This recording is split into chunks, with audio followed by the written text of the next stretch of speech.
Hi students, ఈ సంవత్సరం intermediate second year చదువుతూ ఎంపీసీ గానీ బైపీసీ గానీ ఈ స్టూడెంట్స్ కి for the board exams 2026 important questions list ఇస్తాను అండ్ దీన్ని సిరీస్ ఆఫ్ క్లాసెస్ లో చెప్తాను అని చెప్పి మీకు ఆల్రెడీ క్లాస్ లో చెప్పాను. ఇది ఫస్ట్ క్లాస్. మీకు ఫస్ట్ దీనిలో ఫిజిక్స్ ప్రతి చాప్టర్ నుంచి main most important questions or guess questions అనుకోండి. ఈ సంవత్సరం ఫర్ ద బోర్డ్ ఎగ్జామ్స్ దానికి డైలీ మీకు ఇవ్వడం జరుగుతుంది. ఫిజిక్స్ అయిపోయిన తర్వాత మ్యాథమెటిక్స్, దాంట్లో ఈ సంవత్సరం అయితే కనుక మీకు 2A 2B 2 పార్ట్స్ ఉన్నాయి కాబట్టి ఆ రెండింటికి సంబంధించిన క్వశ్చన్స్ ఇస్తాను, ప్లస్ దాంతో పాటు కెమిస్ట్రీ. ఓకేనా? మెయిన్ సబ్జెక్ట్స్ అయిపోయిన తర్వాత లాంగ్వేజెస్ కి వెళ్దాం. That is Sanskrit. దానికి కూడా సంబంధించిన మెయిన్ ఇంపార్టెంట్ క్వశ్చన్స్ గానీ ఈ సంవత్సరానికి సంబంధించిన గెస్ట్ పేపర్స్ గానీ that is most probable questions for the board exams గానీ మీకు కంటిన్యూస్లీ ఇవ్వడం జరుగుతుంది. కాబట్టి మీరు గనక ఇదే ఫస్ట్ టైం మన ఛానల్ కి వచ్చినట్టయితే గనక కంటెంట్ నచ్చితే మీకు యూస్ఫుల్ అవుతుంది అనుకుంటే సబ్స్క్రైబ్ చేసుకోండి, లేదని కంటే కనుక స్కిప్ ఆన్ చేసి నెక్స్ట్ దానికి వెళ్ళిపోవచ్చు. నౌ ఈ రోజు ఫస్ట్ చాప్టర్ వచ్చేటప్పటికల్లా వేవ్స్ చాప్టర్. దట్ ఈస్ మీరు ఫస్ట్ ఇయర్ లో నేర్చుకున్న simple harmonic motion that is oscillations chapter యొక్క కంటిన్యూషన్ ఇది. నౌ ఈ చాప్టర్ లో మెయిన్ మోస్ట్ ఇంపార్టెంట్ క్వశ్చన్స్ మీకు ఏమున్నాయి అండ్ వాటిల్ని ఎలా ప్రిపేర్ అవ్వాలి, ఎలా రాస్తే 8 out of 8 మార్క్స్ గెయిన్ చేసుకునే ఛాన్సెస్ ఉంటాయి, అదంతా కూడా ఈ రోజు క్లాస్ సెషన్ లో చూద్దాం. ఓకేనా? నౌ దీంట్లో వేవ్స్ చాప్టర్ లో కనుక తీసుకున్నట్టయితే మీరు 8 మార్క్స్ కి ఒక క్వశ్చన్ ని కంపల్సరీ ఎక్స్పెక్ట్ చేయొచ్చు. దీంతో పాటు 2 మార్క్స్ దాంట్లో దట్ ఈస్ విఎస్ఏక్యూస్ లో ఒక క్వశ్చన్ వచ్చే ఛాన్స్ ఉంటుంది అండ్ ఎస్ఏక్యూస్ లో ఒక క్వశ్చన్ వచ్చే ఛాన్స్ ఉంటుంది. ఎస్ఏక్యూస్ మేబీ ప్రాబబుల్, కానీ 8 మార్క్స్ అయితే మాత్రం ఒక క్వశ్చన్ కంపల్సరీ వస్తుంది. వేరే 2 మార్క్స్ దాంట్లో కూడా ఒక క్వశ్చన్ అయితే కంపల్సరీ వస్తుంది. వేరాజ్ ఐఐటి జేఈ మెయిన్స్ లేదా నీట్ దానిలో తీసుకుంటే one of the most important chapter. దీంట్లో ట్రాన్స్వర్స్ వేవ్స్, లాంగిట్యూడినల్ వేవ్స్, వాటికి మధ్యలో ఉన్న కాన్సెప్చువల్ డిఫరెన్సెస్ ఏంటి, తర్వాత ట్రాన్స్వర్స్ వేవ్స్ లోకి వెళ్ళినట్టయితే మీకు స్ట్రెచ్డ్ స్ట్రింగ్ ఉంది. స్ట్రెచ్డ్ స్ట్రింగ్ లో ఫండమెంటల్ ఫ్రీక్వెన్సీ ఫార్ములా ఏంటి, దాని మీద బేస్ అయ్యే ప్రాబ్లమ్స్ ఎలా వస్తాయి, దాంతో పాటు డిఫరెంట్ హార్మోనిక్స్ ని ఎలా డిరైవ్ చేసుకుంటారు, ఏ హార్మోనిక్స్ ఏ ఇంటర్వల్ లో నోట్స్ ఎక్కడ ఫార్మేషన్ జరుగుతాయి, యాంటీ నోట్స్ ఎక్కడ ఫార్మేషన్ జరుగుతాయి, వీటి మీద. ప్లస్ దాంతో పాటు లాంగిట్యూడినల్ వేవ్స్ లో కనుక తీసుకున్నట్టయితే సౌండ్ వేవ్స్ వస్తాయి మీకు. సౌండ్ వేవ్స్ లో మళ్ళీ ఓపెన్ కాలం ఒకటి ఉంది, that is air column. Open air column, closed air column రెండు ఉన్నాయి. ఈ రెండింటి మీద మీకు కరస్పాండింగ్ క్వశ్చన్స్ వస్తాయి. ఓకేనా? దీంతో పాటు one of the main concept that is Doppler effect గురించి దీనిలో చదువుకుంటారు. మనం ఒక పొజిషన్ దట్ ఈస్ సౌండ్ ని ప్రొడ్యూస్ చేసే సోర్స్ గానీ లేదా ఆ సౌండ్ ని వినే అబ్జర్వర్ గానీ వాటి యొక్క రిలేటివ్ పొజిషన్స్ మారినప్పుడు కరస్పాండింగ్లీ ఫ్రీక్వెన్సీ ఆఫ్ ద సౌండ్ అనేది మారుతూ ఉంటుంది. అది ఎలా మారుతుంది, ఇద్దరు మారితే ఎలా మారుతుంది, సోర్స్ దగ్గరికి రావడం గానీ దూరంగా వెళ్ళడం గానీ జరిగినప్పుడు మీరు వినే ఫ్రీక్వెన్సీ అపరెంట్ ఫ్రీక్వెన్సీలో చేంజెస్ ఎలా వస్తాయి, ఇవన్నీ కూడా objectively important concept. Clear? Now main that is వాళ్ళ మన పర్పస్ వచ్చేటప్పటికల్లా ఐపీ పాయింట్ ఆఫ్ వ్యూ లో క్లాస్ 12 వాళ్ళకి ఇంపార్టెంట్ క్వశ్చన్స్ ఇవ్వడం, దాన్ని కాన్సన్ట్రేట్ చేద్దాం. క్లియర్? నౌ ఫస్ట్ క్వశ్చన్ చూసుకోండి. దీనిలో ఫస్ట్ క్వశ్చన్ తీసుకున్నట్టయితే కనుక explain the formation of stationary waves in an air column enclosed in an open pipe. So first వచ్చేటప్పటికల్లా మీకు ఓపెన్ పైప్ వచ్చింది. derive the equations for the frequencies of the corresponding harmonics produced. మీకు open pipe లో ఏమవుతుంది, అటుపక్క ఇటుపక్క open అవుతాయి కాబట్టి open ఉన్న చోట మీకు యాంటీ నోట్స్ యొక్క ఫార్మేషన్ జరుగుతుంది కాబట్టి దీనిలో డిఫరెంట్ ఫ్రీక్వెన్సీస్. అవునా? కాబట్టి ఫస్ట్ వచ్చే వేవ్ యొక్క కన్స్ట్రక్షన్ చూపించాలి, దాని యొక్క fundamental frequency that is nu is equal to velocity by wave length. దానిలో ఆ వేవ్ లెంత్ మీరు లెంత్ తో మార్చి కనుక రాసినట్టయితే మీకు ఎక్స్ప్రెషన్స్ వచ్చేస్తాయి. క్లియరా? కాబట్టి ఫస్ట్ క్వశ్చన్ వచ్చేటప్పటికల్లా ఓపెన్ పైప్ క్వశ్చన్, హార్మోనిక్స్ ని డిరైవ్ చేయాలి. ఇందులో at least 3 frequencies that is fundamental, first harmonic, second harmonic యొక్క డయాగ్రామ్స్ ని కూడా రిప్రజెంట్ చేయాల్సి వస్తుంది. ఓకేనా? దాంతో పాటు ఇక్కడ పాయింట్ జాగ్రత్తగా గుర్తుపెట్టుకోండి, నోడ్ ఫార్మేషన్ ఎక్కడ జరుగుతుంది, యాంటీ నోడ్ ఫార్మేషన్ ఎక్కడ జరుగుతుంది, రిలేటివ్లీ జాగ్రత్తగా చూపించాలి. క్లియరా? రెండో క్వశ్చన్ చూద్దాం. ఆటోమేటికలీ రెండో క్వశ్చన్ ఏమైంది మీకు, it is a closed pipe. Closed pipe అంటే ఒక సైడ్ క్లోజ్ ఉంటుంది, ఒక సైడ్ ఓపెన్ ఉంటుంది. ఒక సైడ్ కూడా ఓపెన్ లేదనుకోండి, సౌండ్ వేవ్ లోపలికి ఎంటర్ అవ్వలేదు కదా. అర్థమైందా? ఇక్కడ జాగ్రత్తగా చూసుకుంటే ఓపెన్ ఉన్న చోట మీకు యాంటీ నోడ్ యొక్క ఫార్మేషన్ జరుగుతుంది, క్లోజ్డ్ ఉన్న చోట మీకు నోడ్ ఫార్మేషన్ జరుగుతుంది. అవునా? కాబట్టి కరస్పాండింగ్ ఫస్ట్ ఫండమెంటల్ ఫ్రీక్వెన్సీని చూపిస్తారు, దాని నుంచి కరస్పాండింగ్లీ రిమైనింగ్ హార్మోనిక్స్ ని డెవలప్ చేస్తారు. అట్లీస్ట్ 3 హార్మోనిక్స్ ని రిప్రజెంట్ చేస్తే చాలు. ఓకేనా? వాటి యొక్క ఫ్రీక్వెన్సీస్ ఏమవుతాయి, nu is equal to velocity by లాంబ్డాలో లాంబ్డాని లెంత్ లోకి కన్వర్ట్ చేసి 3 ఎక్స్ప్రెషన్స్ తీసేసి వాటి యొక్క frequencies ratio N1 N2 N3 ఏ రేషియోలో ఉంటాయి. ఓకేనా? క్లోజ్డ్ పైప్ ఏ రేషియోలో ఉంటాయి, ఓపెన్ పైప్ కే రేషియోలో ఉంటాయి. చూపిస్తే మీకు ఈ క్వశ్చన్స్ కి 8 out of 8 మార్క్స్ వచ్చారు. క్లియరా? నెక్స్ట్ క్వశ్చన్ చూడండి. That is explain the formation of stationery waves in a stretched string అని అడుగుతున్నాడు. దట్ ఈస్ 2 స్టేబుల్ ఎండ్స్ దగ్గర, ఫిక్స్డ్ ఎండ్స్ దగ్గర ఒక స్ట్రింగ్ ని కనుక ఫిక్స్ చేసి దాని మధ్యలో ఉన్న ఎనీ పాయింట్ దగ్గర పుల్ చేసి వదిలినట్టయితే కనుక అది దానిలో ట్రాన్స్వర్స్ వేవ్స్ ని ప్రొడ్యూస్ చేయడం స్టార్ట్ చేస్తుంది. ఓకేనా? దీనిలో ఏమని చెప్తున్నాడు? వాటి యొక్క ఫార్మేషన్ ఎక్స్ప్లెయిన్ చేయాలి, దాంతో పాటు లాస్ ని ప్రూవ్ చేయాలి. That is nu is equal to, that is frequency is equal to 1/2L into square root of T by mu. Generally మీకు ఫార్ములా ఏంటి? Frequency is equal to V by lambda. V is equal to మీకు in terms of tension linear డెన్సిటీలో కనుక చెప్పాలంటే square root of T by nu అవుతుంది. ఇది మీకు అందరికీ తెలుసు, అవునా? అండ్ ఇక్కడ టోటల్ లెంత్ వచ్చేటప్పటికల్లా లాంబ్డా దానికి 2L దానికి సమానం. క్లియరా? సో ఫ్రీక్వెన్సీకి మీకు ఎక్స్ప్రెషన్ ఏమైంది ఇప్పుడు? 1/2L into square root of T by mu. 3 laws వస్తాయి. ఒకటి లెంత్ కి ఇన్వర్స్లీ ప్రపోర్షనల్ గా ఉంటుంది, టెన్షన్ కి స్క్వేర్ రూట్ కి డైరెక్ట్లీ ప్రపోర్షనల్ గా ఉంటుంది, స్క్వేర్ రూట్ ఆఫ్ లీనియర్ డెన్సిటీకి ఫ్రీక్వెన్సీ ఇన్వర్స్లీ ప్రపోర్షనల్ గా ఉంటుంది. ఈ మూడింటిని కనుక మీరు ప్రాపర్లీ చెప్పారు అంటే లాస్ అయిపోతుంది. అర్థమైందా? కాబట్టి ఫార్మేషన్ నోట్స్ ఎక్కడ జరుగుతాయి, యాంటీ నోట్స్ ఎక్కడ జరుగుతాయి. దీనిలో మీరు ఏం చెప్పాలి? మీకు రైట్ సైడ్ వెళ్తున్న వేవ్ దానికి యాంప్లిట్యూడ్ y1, లెఫ్ట్ సైడ్ వెళ్తున్న వేవ్ కి యాంప్లిట్యూడ్ y2. ఇవి రెండు కనుక తీసుకున్నట్టయితే లా ఆఫ్ సూపర్ పొజిషన్ ప్రకారం resultant amplitude is equal to some of the individual amplitudes y1 plus y2.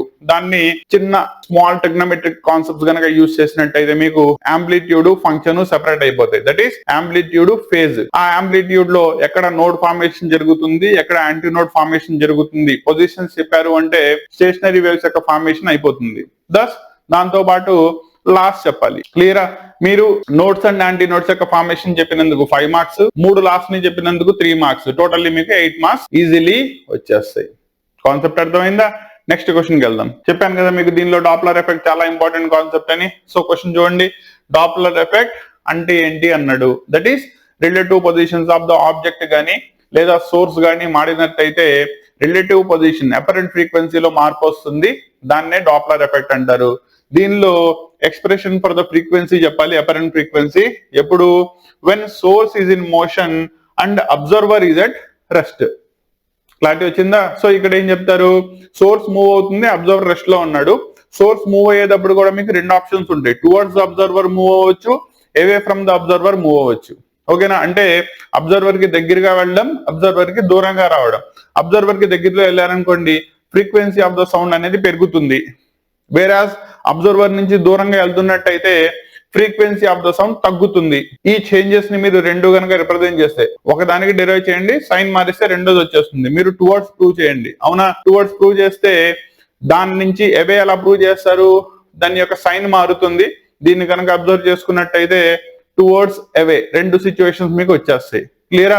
దీని తర్వాత క్వశ్చన్ కూడా మీకు అదే ఉంది చూడండి. డాప్లర్ షిఫ్ట్ అంటే ఏంటి? డాప్లర్ షిఫ్ట్ అంటే పెద్ద మార్పేం లేదు, చిన్న చేంజ్. ఎఫెక్ట్ అంటే ఫినామినా. షిఫ్ట్ అంటే ఏంటి? యాక్చువల్లీ ఫ్రీక్వెన్సీ ఎంత ఉండాలి, కానీ ఫ్రీక్వెన్సీలో మార్పు ఎంత వచ్చింది. అర్థమైందా?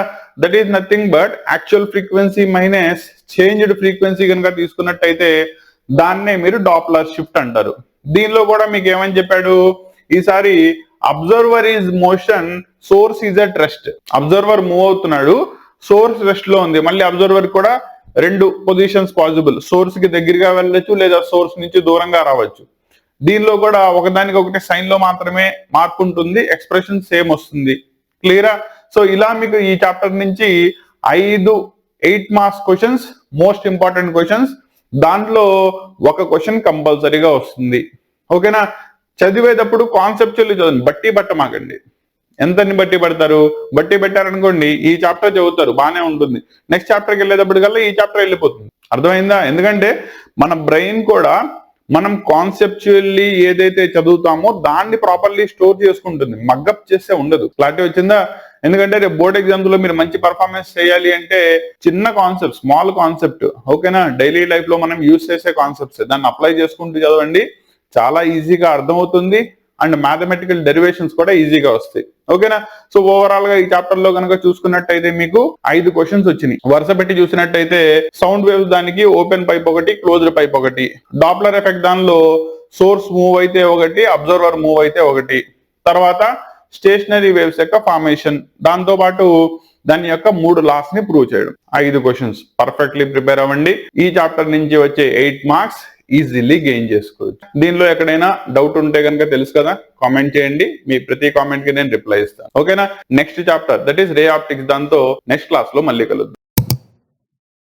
Class 12 and intermediate second year students కి ఫిజిక్స్ లో ఇంపార్టెంట్ క్వశ్చన్స్ అన్ని కూడా సిరీస్ ఆఫ్ క్లాసెస్ లో మనం ఎక్స్ప్లెయిన్ చేస్తున్నాం. దానిలో భాగంగా ఈ రోజు సెకండ్ చాప్టర్ కనుక తీసుకున్నట్టయితే ఆప్టిక్స్ నుంచి first chapter ray optics. Actually మీకు ఈ సంవత్సరం ఆప్టిక్స్ దానిలో 2 చాప్టర్స్ ఉన్నాయి. ఒకటి రే ఆప్టిక్స్, రెండోది వేవ్ ఆప్టిక్స్. ఒకటి పార్టికల్ నేచర్ ని ఎక్స్ప్లెయిన్ చేస్తుంది based upon the corpuscular theory, whereas రెండోది వచ్చేటప్పటికల్లా వేవ్ నేచర్ ని ఎక్స్ప్లెయిన్ చేస్తుంది based upon the Huygens theory. Now దీని గురించి ఎక్స్ప్లెనేషన్ దానిలో కనుక ఈ రోజు చూసుకున్నట్టయితే రే ఆప్టిక్స్ నుంచి మీకు ఒక 8 మార్క్స్ క్వశ్చన్ అడిగే ఛాన్స్ ఉంది. అండ్ 8 మార్క్స్ కి కనుక మీకు క్వశ్చన్ అడగకపోతే ఇదే క్వశ్చన్ మీకు 4 మార్క్స్ దాంట్లో కంపల్సరీ వచ్చే ఛాన్సెస్ ఉన్నాయి. అండ్ 2 మార్క్స్ దాంట్లో ఒక ప్రాబ్లం అడిగే ఛాన్స్ ఉంటుంది. దాంట్లో రే ఆప్టిక్స్ నుంచి ఏ క్వశ్చన్స్ అడిగే ఛాన్సెస్ ఉన్నాయి అండ్ ఆ క్వశ్చన్స్ ఏవేం రివైజ్ చేసుకోవాలి అదంతా కూడా ఈ రోజు క్లాస్ సెషన్ లో చూద్దాం. నా ఇది గనక మీరు ఫస్ట్ టైం చూస్తున్నట్టయితే, ఛానల్ కి మీరు గనక కొత్తగా వచ్చినట్టయితే కంటెంట్ నచ్చితే ఛానల్ ని సబ్స్క్రైబ్ చేసుకోండి, సో దట్ ఇటువంటి మరిన్ని క్లాసెస్ అప్లోడ్ చేసుకున్నప్పుడు మీకు రెగ్యులర్ అప్డేట్ అనేది అందడం జరుగుతుంది. క్లియరా?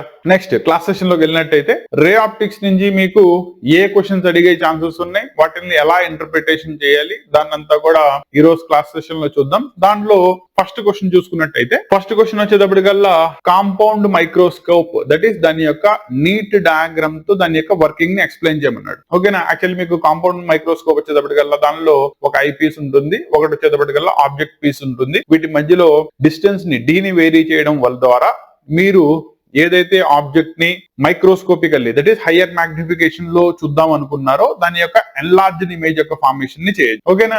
నా దీంట్లో మీకు దాని యొక్క కన్స్ట్రక్షన్ ని ఎక్స్ప్లెయిన్ చేయడం, దట్ ఈస్ ఆబ్జెక్ట్ పీస్ ని ఎలా ప్లేస్ చేయాలి, ఇమేజ్ ప్లేస్ ని ఎలా ప్లేస్ చేయాలి, మధ్యలో ఉన్న డిస్టెన్స్ ని ఎలా వేరీ చేయాలి అండ్ కరస్పాండింగ్లీ మనం తీసుకున్న ఆబ్జెక్ట్ యొక్క పొజిషన్ ని బేస్ చేసుకుని ఇమేజ్ యొక్క పొజిషన్ ఎక్కడ ఫామ్ అయ్యే ఛాన్స్ ఉంది, సో దట్ మనం ఆబ్జెక్ట్ పీస్ ని గనక సెట్ చేసినట్టయితే దాని యొక్క డిస్టెన్స్ ని వేరీ చేసినట్టయితే మాక్సిమం మ్యాగ్నిఫికేషన్ తో, మాక్సిమం ఎన్లార్జ్మెంట్ తో లార్జెస్ట్ ఇమేజ్ ని మనం ఎలా చూడొచ్చు అనేది దాని యొక్క వర్కింగ్. క్లారిటీ వచ్చిందా? కాబట్టి డయాగ్రామ్ కనుక తీసుకున్నట్టయితే సింపుల్, 2 బై కాన్వెక్స్ లెన్సెస్ ఉంటాయి. 2 కాన్వెక్స్ లెన్సెస్ ని over the same principal axis కనుక ప్లేస్ చేసినట్టయితే మీకు బేసిక్ కన్స్ట్రక్షన్ అయిపోతుంది.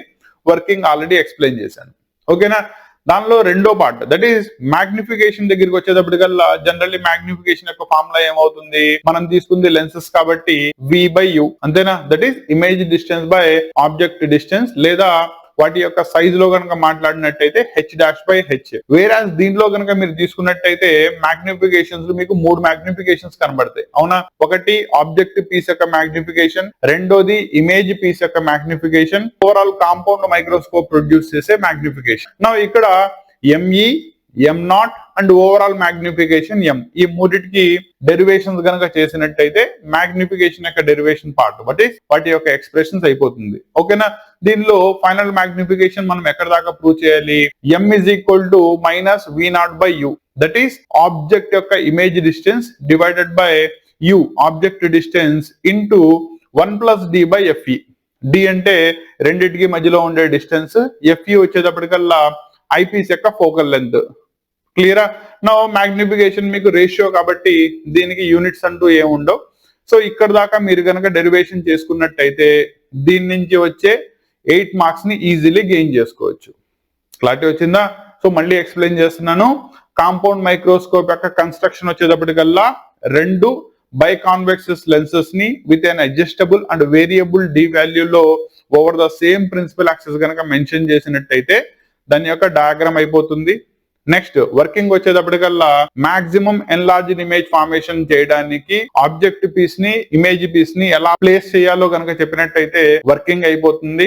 Next M0, ME and M ఈ మూడిటి యొక్క డెరివేషన్స్ తో మీకు ఎక్స్ప్రెషన్ ఫర్ ద మ్యాగ్నిఫికేషన్ అయిపోతుంది. ఓకేనా? ఇక్కడ దాకా కనుక రిప్రజెంట్ చేసినట్టయితే దీనిలో మీకు 8 మార్క్స్ వస్తాయి. ఫస్ట్ క్వశ్చన్ క్లారిటీ వచ్చింది అనుకుంటున్నాను. నెక్స్ట్ క్వశ్చన్ లోకి వెళ్దాం. సో దీనిలో సెకండ్ క్వశ్చన్ చూసుకోండి. ఫస్ట్ ఏమని చెప్పాడు, define Snell's law. Snell's law ఎక్కడ వస్తుంది మీకు, ప్రిజం తీసుకున్నప్పుడు మీకు కాన్సెప్ట్ ఆఫ్ స్నెల్స్ లా, లేదా ఇంకా సింపుల్ గా చెప్పాలంటే కాన్సెప్ట్ ఆఫ్ రిఫ్రాక్షన్ లో మీకు స్నెల్స్ లా వస్తుంది. అండ్ ఏం చెప్తుంది, refractive index of the second medium with respect to the first medium is equal to sin I by sin R. That is sin of angle of incidence divided by sin of angle of refraction. దాన్నే మీరు refractive index of the material of the ఏదైతే second material తీసుకున్నారో దాన్ని with respect to the first material చెప్తాం, దాన్నే మనం Snell's law అంటారు. ఓకేనా?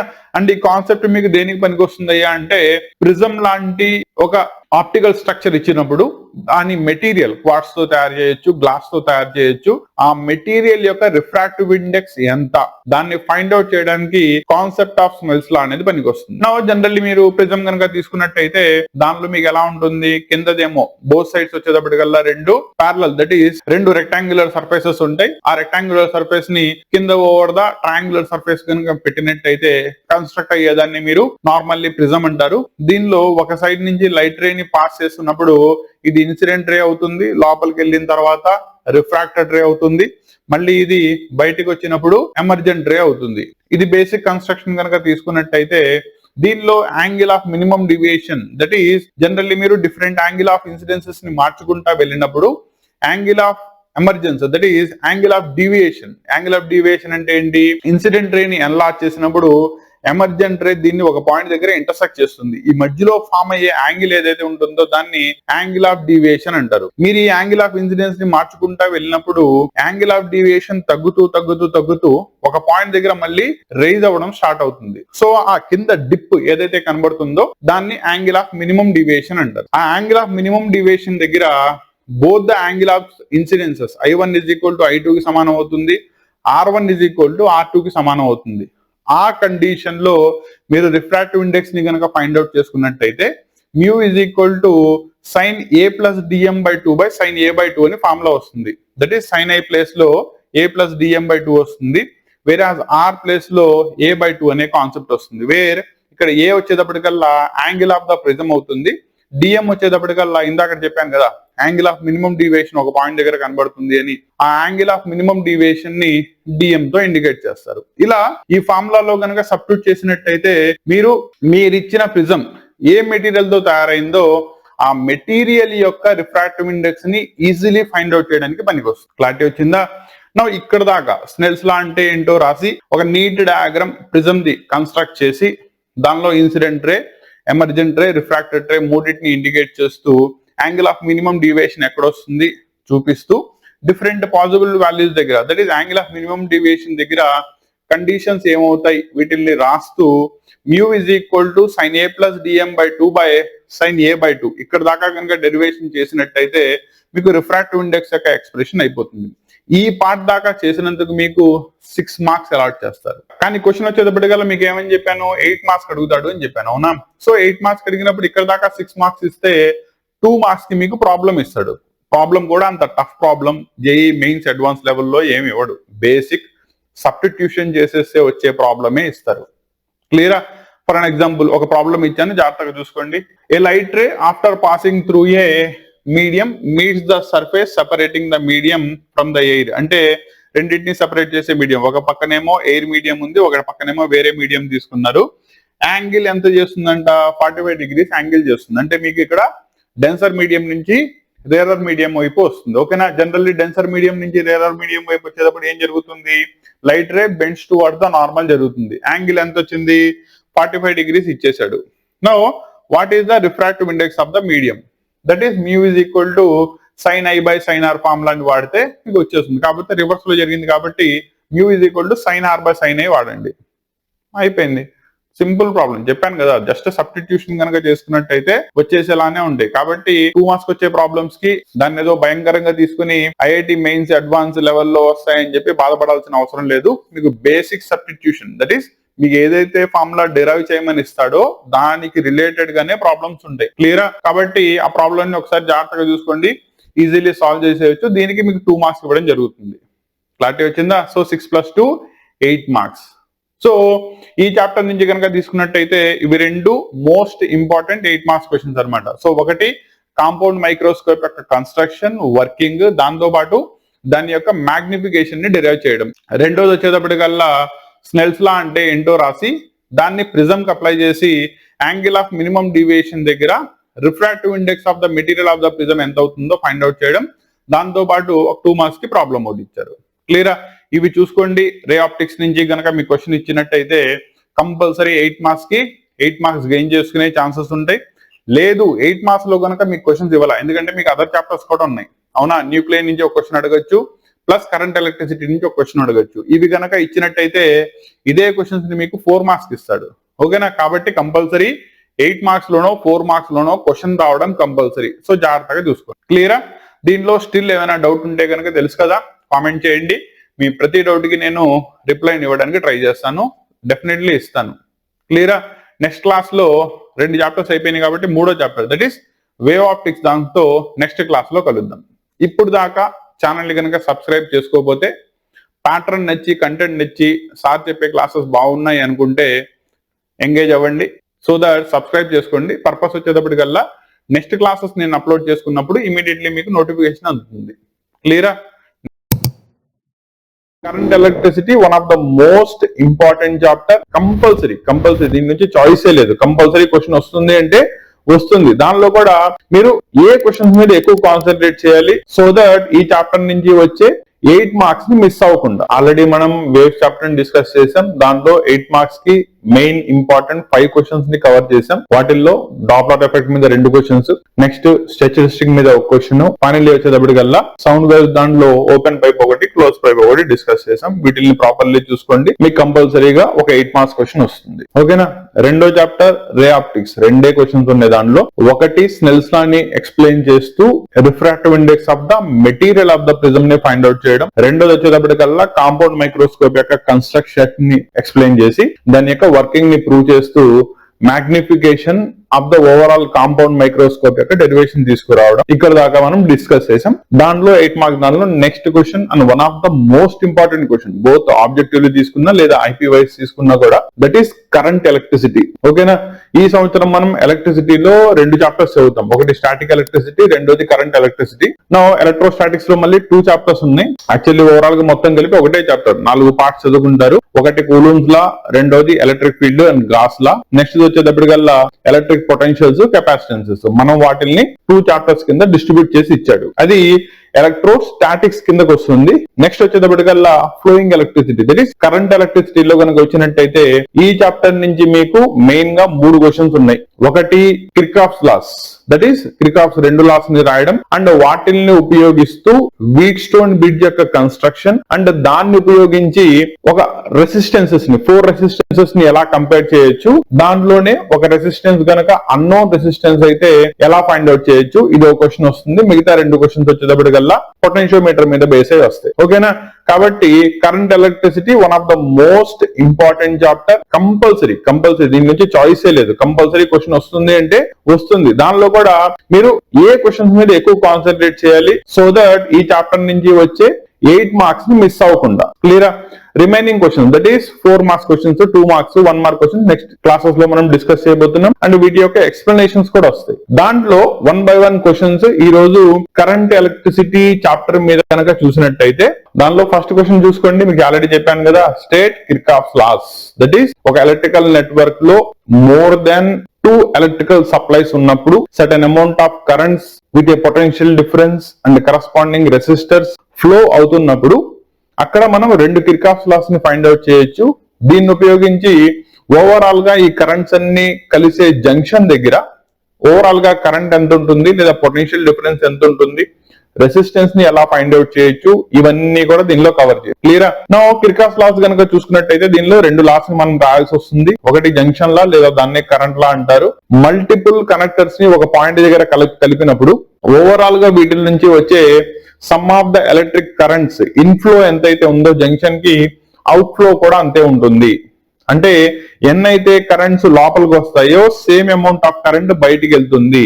లేదు ఓవరాల్ గా డిఫరెంట్ డైరెక్షన్ లో ఒక జంక్షన్ దగ్గర కలుస్తున్న కరెంట్స్ అన్ని కూడా ఆల్జిబ్రాయిక్ సమ్ చేసుకున్నట్టయితే 0 అవుతుంది. దీన్ని ఫస్ట్ లా అంటారు. సెకండ్ లా వచ్చేటప్పటికల్లా లూప్ లా లేదా దీన్నే potential law, that is voltage law అంటారు. అంటే ఒక కంప్లీట్ క్లోజ్డ్ సర్క్యూట్ కనుక తీసుకుని దానిలో సర్టెన్ నెంబర్ ఆఫ్ పొటెన్షియల్స్ ఉన్నప్పుడు ఒక క్లోజ్డ్ లూప్ లోపల సమ్ ఆఫ్ ద పొటెన్షియల్స్ ఎప్పుడు కూడా 0 అవుతుంది. మనకి ఓమ్స్ లా నుంచి V = IR ఫార్మ్ లో ఉంది అవునా. సమ్ ఆఫ్ ద పొటెన్షియల్స్ 0 అవుతున్నాయి అంటే some of product of currents and resistances that is V = IR కదా. కాబట్టి V1 + V2 + V3 నేను 0 అని చెప్పానంటే I1R1 + I2R2 + I3R3 అంటే ఏం చేశాను ఇక్కడ పొటెన్షియల్స్ ని కరెంట్ అండ్ రెసిస్టెన్సెస్ లోకి మార్చా. ఈ సమ్ కూడా 0 అవుతుందిగా. దీన్ని చెప్పేదాన్ని ఏమంటారంటే మనం Kirchhoff second law that is potential law లేదా వోల్టేజ్ లా. ఈ రెండు లాస్ ని ప్రాపర్లీ రాసి నెక్స్ట్ క్వశ్చన్ తీసుకున్నట్టయితే గనక వీట్స్టోన్ బ్రిడ్జ్ లో బ్యాలెన్సింగ్ ఈక్వేషన్ దట్ ఈస్ ఒక 4 రెసిస్టర్స్ ని త్రూ ద గ్యాలనోమీటర్ మీరు గనక కనెక్ట్ చేసి ఒక వీట్స్టోన్ బ్రిడ్జ్ ని కన్స్ట్రక్ట్ చేసినప్పుడు సపోజ్ ఈ 4 రెసిస్టెన్స్ ని PQRS అనుకోండి. ఎప్పుడైతే ఇది బ్యాలెన్సింగ్ కండిషన్ లోకి వస్తుందో P/Q = R/S లేదా P/R = Q/S రెండిట్లోనూ మీరు ఏ విధంగా అయినా చెప్పొచ్చు. అంటే 4 రెసిస్టర్స్ కూడా ఒకదాంతో ఒకటి రేషియోలో ప్రపోర్షనేట్లీ ఉంటాయని చెప్పడం. దీన్ని ఏమంటారంటే వీట్స్టోన్ బ్రిడ్జ్ బ్యాలెన్సింగ్ కండిషన్ అంటారు. దీన్ని ప్రూవ్ చేయాలి by using these 2 laws. Kirchhoff first law second law రాసినందుకు with their expression part 3 marks వస్తాయి అండ్ వీట్స్టోన్ బ్రిడ్జ్ ని ఎక్స్ప్లెయిన్ చేసినందుకు 5 మార్క్స్. టోటల్ ఇలా 3 + 5 8 మార్క్స్ వస్తాయి. సో నెక్స్ట్ క్వశ్చన్ తీసుకోండి. That is state the principle and working of the potentiometer. దీనిలో మీకు 2 questions వస్తాయి. దీనిలో ఫస్ట్ క్వశ్చన్ కనుక తీసుకున్నట్టయితే how 2 EMF of the primary cell can be compared అంటే 2 EMFs ని ఇన్ ద సెకండరీ సర్క్యూట్ గనక కనెక్ట్ చేసినప్పుడు పొటెన్షియోమీటర్ లో వాటిల్ని ఎలా కంపేర్ చేస్తారు. ఓకేనా. దీంట్లో 2 క్వశ్చన్స్ ఉంటాయి. అన్నోన్ EMF ని ఫైండ్ అవుట్ చేయడం, రెండోది వచ్చేటప్పటికల్లా EMFs దట్ ఈస్ 2 పొటెన్షియల్స్ ని కంపేర్ చేయడం. 2 క్వశ్చన్స్ వస్తాయి కాబట్టి రెండింటికి కూడా సేమ్ పొటెన్షియోమీటర్ ని యూజ్ చేస్తున్నాం కాబట్టి ప్రిన్సిపల్ లో మార్పేం ఉండదు. ఓకేనా. Now basic principle of the potentiometer దేని మీద పనిచేస్తుంది. 2 ఫిక్స్డ్ ఎండ్ పాయింట్స్ తీసుకొని వాటిని ఒక వైర్ ద్వారా కనెక్ట్ చేసినప్పుడు ఈ రెండింటికి మధ్యలో ఉండే పొటెన్షియల్ డిఫరెన్స్ ఎంతైతే ఉంటుందో అది ఈ కరస్పాండింగ్ లెంత్ దానికి ప్రపోర్షనేట్ గా ఉంటుంది. ఓకేనా. ఈ వర్కింగ్ కనుక తీసుకున్నట్టయితే ఈ వైర్ మీద మనం ఏం చేస్తాం balancing potential that is balancing condition వచ్చేదాకా జాకీని కదుపుతూ వెళ్తాం. సర్టెన్ పాయింట్ వచ్చిన తర్వాత గ్యాలనోమీటర్ లో మీకు డిఫ్లెక్షన్ 0 అయిపోతుంది.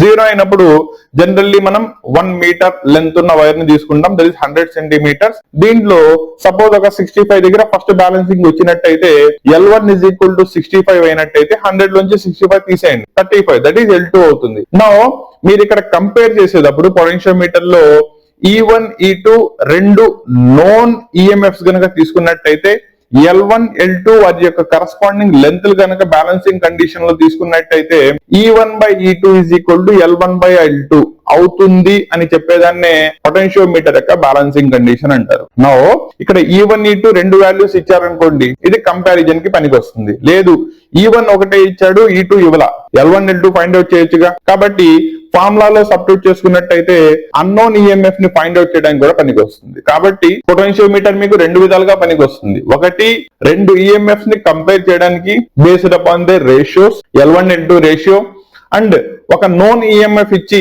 అన్నోన్ EMF ని ఫైండ్ అవుట్ చేయమన్నప్పుడు దాన్ని ఫైండ్ అవుట్ చేయడానికి కూడా పొటెన్షియోమీటర్ పనికి వస్తుంది. What is the principle of potentiometer basic దాని యొక్క కన్స్ట్రక్షన్ ఎలా ఉంటుంది primary circuit and secondary circuit ని ఎక్స్ప్లెయిన్ చేసుకుంటూ ఈ ఎక్స్ప్రెషన్ దాకా గనక చేసినట్టయితే దీనిలో వచ్చే 8 out of 8 మార్క్స్ వచ్చేస్తాయి. కానీ దీంట్లో క్వశ్చన్ అడిగేటప్పుడు మీకు జనరల్లీ ప్యాటర్న్ అబ్జర్వ్ చేస్తే 6 మార్క్స్ కి క్వశ్చన్ అడుగుతున్నాడు, 2 మార్క్స్ కి మీకు ప్రాబ్లం ఇస్తున్నాడు. ప్రాబ్లం లో కూడా పెద్దగా కష్టపడాల్సిన అవసరం లేదు. ఒక EMF ఇచ్చేస్తాడు, కరస్పాండింగ్ లెంత్ ఇచ్చేస్తాడు, సెకండ్ EMF ని ఫైండ్ అవుట్ చేయాలి. జస్ట్ సబ్స్టిట్యూట్ చేసి క్రాస్ మల్టిప్లికేషన్ చేసుకుంటే డైరెక్ట్లీ వచ్చేస్తుంది. క్లియరా.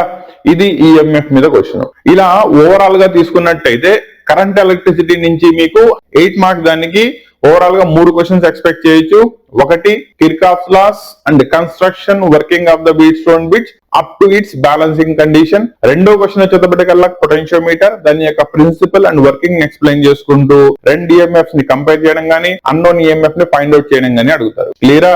నా మీరు ఏ మెటీరియల్ చదువుతున్నా పర్లేదు, ఈ క్వశ్చన్స్ ని ప్రాపర్ ప్యాటర్న్ లో ఎక్కడ దాకా అయితే రాయాలి అని చెప్పానో అక్కడ దాకా ప్రాపర్లీ చూసుకుంటూ ప్రాపర్లీ ఒక 2 pages లో కంప్లీట్ అయ్యేలాగా రాయండి. 8 out of 8 మార్క్స్ వచ్చేస్తాయి. లేదు దీంట్లో కాన్సెప్చువల్లీ గనక డౌట్ ఉంది, నాకు లాస్ గానీ లేదా వర్కింగ్ గానీ డెరివేషన్ పార్ట్ గానీ నాకు అర్థం కావట్లేదని కామెంట్ చేసిన వాళ్ళు ప్రతి ఒక్కరికి కూడా ఇప్పుడు క్లాసెస్ తీస్తున్నాము అంటే అది స్టూడెంట్స్ దాకా రీచ్ అవ్వాలి కదా.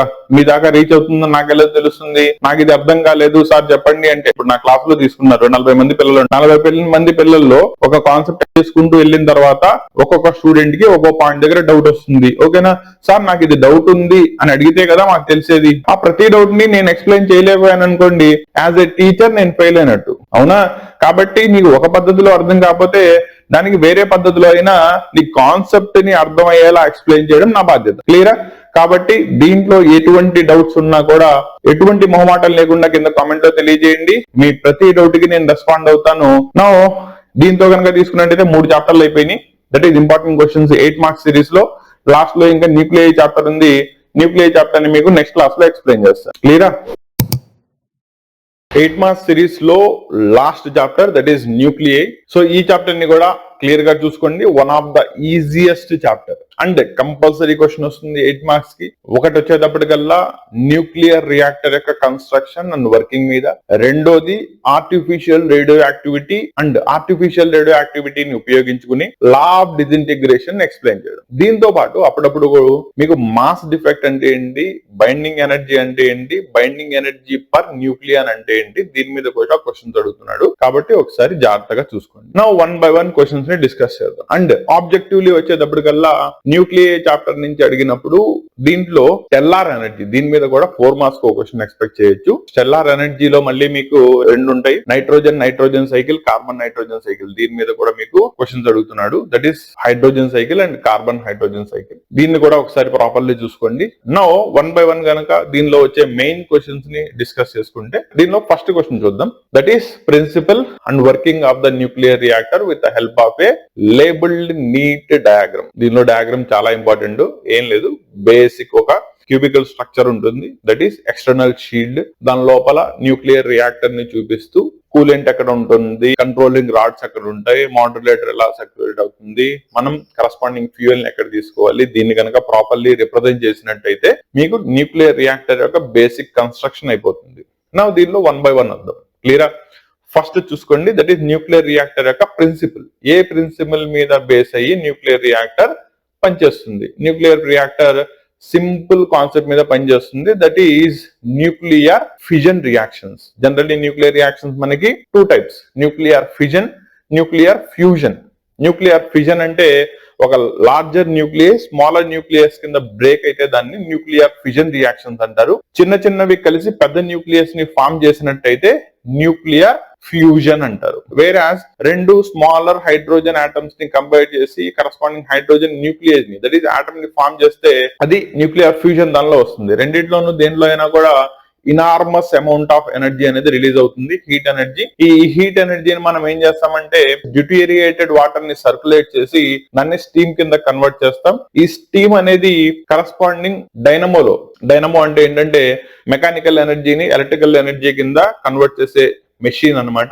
ఈచ్ న్యూక్లియర్ రియాక్షన్ కొన్ని giga watts of electrical supply ని మనం చేయొచ్చు. ఓకేనా? ఇది బేసిక్ ప్రిన్సిపల్ అన్నమాట. So nuclear reactor nuclear fission reactions అనే బేసిక్ ప్రిన్సిపల్ మీద ఆధారపడి పనిచేస్తుంది. అండ్ ఇది ఫాలో అయ్యే లా వచ్చేటప్పటికల్లా law of disintegration. That is radioactive substances ఏవైనా కూడా అన్స్టేబుల్ నేచర్ వల్ల స్పాంటేనియస్లీ న్యూక్లియర్ రియాక్షన్స్ లో పార్టిసిపేట్ చేస్తాయి. నా దీంట్లో వచ్చేటప్పటికల్లా 4 పార్ట్స్ ఉంటాయి. మెయిన్ గా మనం ఫ్యూయల్ ఎవరు తీసుకుంటారు? దీనిలో రేడియో యాక్టివ్ ఎలిమెంట్స్ మనకి అవైలబుల్ ఉన్నవి యురేనియం 235, యురేనియం 233, పొలోనియం, ఇవన్నీ కూడా తీసుకోవడం జరుగుతుంది. ప్లస్ దాంతో పాటు కూలెంట్స్, డైనమో, ఇవన్నీ కూడా దీని యొక్క బేసిక్ కన్స్ట్రక్షన్ లోకి వస్తాయి. క్లియరా? నా ఇలా న్యూక్లియర్ ఫిజన్ రియాక్షన్స్ అనే ప్రిన్సిపల్ ని ఎక్స్ప్లెయిన్ చేసుకుని దీని యొక్క కన్స్ట్రక్షన్ లో ఏ పార్ట్స్ ఉన్నాయి, వాటి యొక్క బేసిక్ వర్కింగ్ ఎలా ఉంటుంది, దీన్ని గనక ప్రాపర్లీ ఎక్స్ప్లెయిన్ చేసినట్టయితే మీకు 8 మార్క్స్ వచ్చేస్తాయి. దీనిలో మీకు అప్పుడప్పుడు కూడా 6 మార్క్స్ కి ఈ క్వశ్చన్ అడిగి 2 మార్క్స్ దానిలో వచ్చేటప్పటికి హాఫ్ లైఫ్ ని ఫైండ్ అవుట్ చేసే ప్రాబ్లం ఇస్తున్నాడు. Half life for any radioactive material is equal to T half is equal to 0.693 by lambda, that is ఇవి ఫస్ట్ ఆర్డర్ కైనెటిక్స్ ని ఫాలో అవుతాయి కాబట్టి ఆ ఎక్స్ప్రెషన్ యూజ్ చేసుకుని హాఫ్ లైఫ్ ని ఫైండ్ అవుట్ చేయొచ్చు. కాబట్టి ఈ క్వశ్చన్ ఒక 2 మార్క్స్ దానికి. ఇది ఫస్ట్ క్వశ్చన్. సెకండ్ క్వశ్చన్ చూద్దాం. సెకండ్ వచ్చేటప్పటికల్లా what is radio activity. Radio activity అంటే ఏంటి? That is spontaneous disintegration, that is break down of a heavier nucleus into smaller nucleus, దాన్ని రేడియో యాక్టివిటీ అంటాం. అండ్ ఇది ఏ లా మీద బేస్ అయి పనిచేస్తుంది? Law of radio activity. Radio activity law ఏం చెప్తుంది? The rate of disintegration, that is dN/n is always directly proportional to the number of radioactive substances present at that time. ఓకేనా? అంటే ఎన్ని రేడియో యాక్టివ్ ఆటమ్స్ అయితే ఆ టైంలో ఉన్నాయో దానికి డైరెక్ట్లీ ప్రపోర్షనల్ గా ఉంటుంది. That is -dN/n is directly proportional to n. ఓకేనా? ప్రపోర్షనాలిటీని మనం ఈక్వల్ టు లో మార్చుకుంటాం, డిఫరెన్షియేట్ చేస్తాం. చేస్తే n is equal to n0 into e power minus lambda t అనే ఎక్స్ప్రెషన్ వస్తుంది. ఇక్కడ దాకా దీన్ని ఎక్స్ప్లెయిన్ చేసుకున్నట్టయితే రేడియో యాక్టివిటీ ఏ లాని ఫాలో అవుతుంది, దాన్ని బేస్ చేసుకుని ఎక్స్ప్రెషన్ ని ప్రూవ్ చేయడం ఇక్కడ దాకా కంప్లీట్ అయిపోతుంది. ఈ క్వశ్చన్ లో కూడా మీకు అప్పుడప్పుడు n is equal to n0 into e power minus lambda t దానిలో t ని ఫైండ్ అవుట్ చేయమని గానీ లేదా n ని ఫైండ్ అవుట్ చేయమని గానీ ప్రాబ్లం ఇస్తున్నాడు. ఇది కూడా డైరెక్ట్ సబ్స్టిట్యూషన్ ప్రాబ్లం. 6+2 8 మార్క్స్ అని క్వశ్చన్ అడుగుతున్నారు. ఓకేనా? దీంతో పాటు ఇంకో 2 క్వశ్చన్స్ కూడా ఒకసారి రిఫర్ చేసుకోండి. మీకు 3 సెట్స్ ఆఫ్ పేపర్ ఉంటాయి కాబట్టి ఫస్ట్ 2 సెట్స్ లో ఇవి ఇచ్చేసారంటే మూడో సెట్ లో వేరే క్వశ్చన్ అడగాలి. ఓకేనా? దాంట్లో binding energy, next binding energy per nucleon, mass defect అంటే ఏంటి, దీని మీద ఒక క్వశ్చన్ అడుగుతున్నాడు. రెండోది వచ్చేటప్పటికల్లా స్టెల్లార్ ఎనర్జీ అంటే ఏంటి అండ్ స్టెల్లార్ ఎనర్జీలో వచ్చే 2 సైకిల్స్ ని, కార్బన్ హైడ్రోజన్ సైకిల్ ని, హైడ్రోజన్ సైకిల్ ని ఎక్స్ప్లెయిన్ చేయమంటున్నాడు.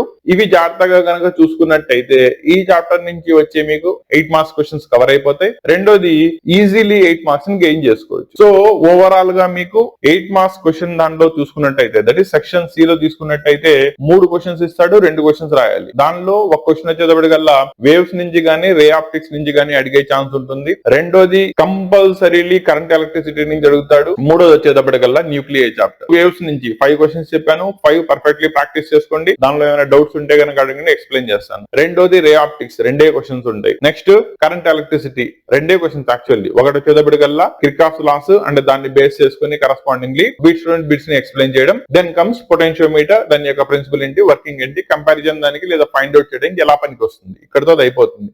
నెక్స్ట్ ఈ చాప్టర్ వచ్చేటప్పటికల్లా న్యూక్లియర్ చాప్టర్ వచ్చేటప్పటికి ఒకటి వచ్చేటప్పటికి న్యూక్లియర్ రియాక్టర్ యొక్క కన్స్ట్రక్షన్ అండ్ వర్కింగ్, మోస్ట్లీ 90% అదే క్వశ్చన్ అడుగుతున్నాడు. లేకపోతే కనుక రెండోది రేడియో యాక్టివిటీ అంటే ఏంటి, దాని యొక్క లాని ఎక్స్ప్లెయిన్ చేసుకుంటూ ఎక్స్ప్రెషన్ ని ప్రూవ్ చేయడం. దీనిలో ఒక 2 మార్క్స్ క్వశ్చన్ హాఫ్ లైఫ్ మీద గానీ లేదా expression for radio active disintegration n is equal to n0 into e power minus lambda t మీద గానీ అడుగుతున్నాడు. ఓకేనా? దీనిలో ఇంకో 2 క్వశ్చన్స్ చెప్పాను. ఒకవేళ థర్డ్ సెట్ లో కనుక అడిగినట్టయితే ఒకటి mass defect, binding energy per nucleon including the problem.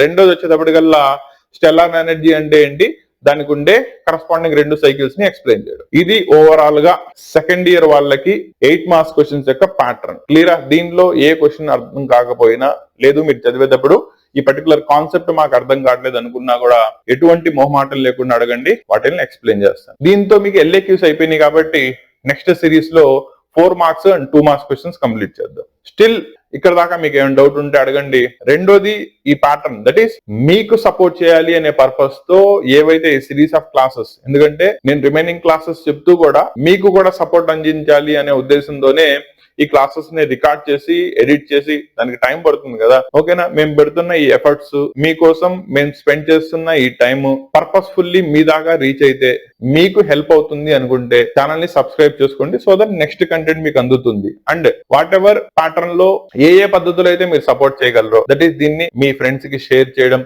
లేదు సో సార్ ఉన్నారు ఆయన దగ్గర నుంచి క్లాసెస్ ఈ విధంగా ఉంటాయి చెప్పొచ్చు అనుకుంటే కనుక సజెస్ట్ చేయండి. మీ సపోర్ట్ చాలా హెల్ప్ఫుల్ అవుతుంది. ఓకేనా? నెక్స్ట్ క్లాస్ లో మళ్ళీ కలుద్దాం.